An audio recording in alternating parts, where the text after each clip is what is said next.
So I'm going to preface this recipe by saying that my mother-in-law's name is Anne, and when my wife and I started having kids, I thought it would be great to call her Granny Annie. She hated that name, and I think it's so sweet. This is her recipe, so we're making Granny Annie's Southern Biscuits.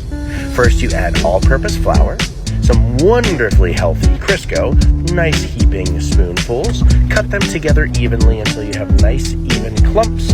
Slowly add your milk. Now, this is not a kneading process. This is a mixing. You do not want to knead this. So once it's relatively uniform, you can take it out, put it on a floured surface, flour your hands, flour the top, fold it once, maybe twice, and no more, and put it into a shape. Good, even thickness. Take your biscuit cutter, cut the biscuits, start making your way around in your circular cuts. But once you get to the end, you want to make sure that you take all of those extra little pieces. Those combined will make a wonderful additional biscuit or two. So take advantage of this wonderful flaky goodness.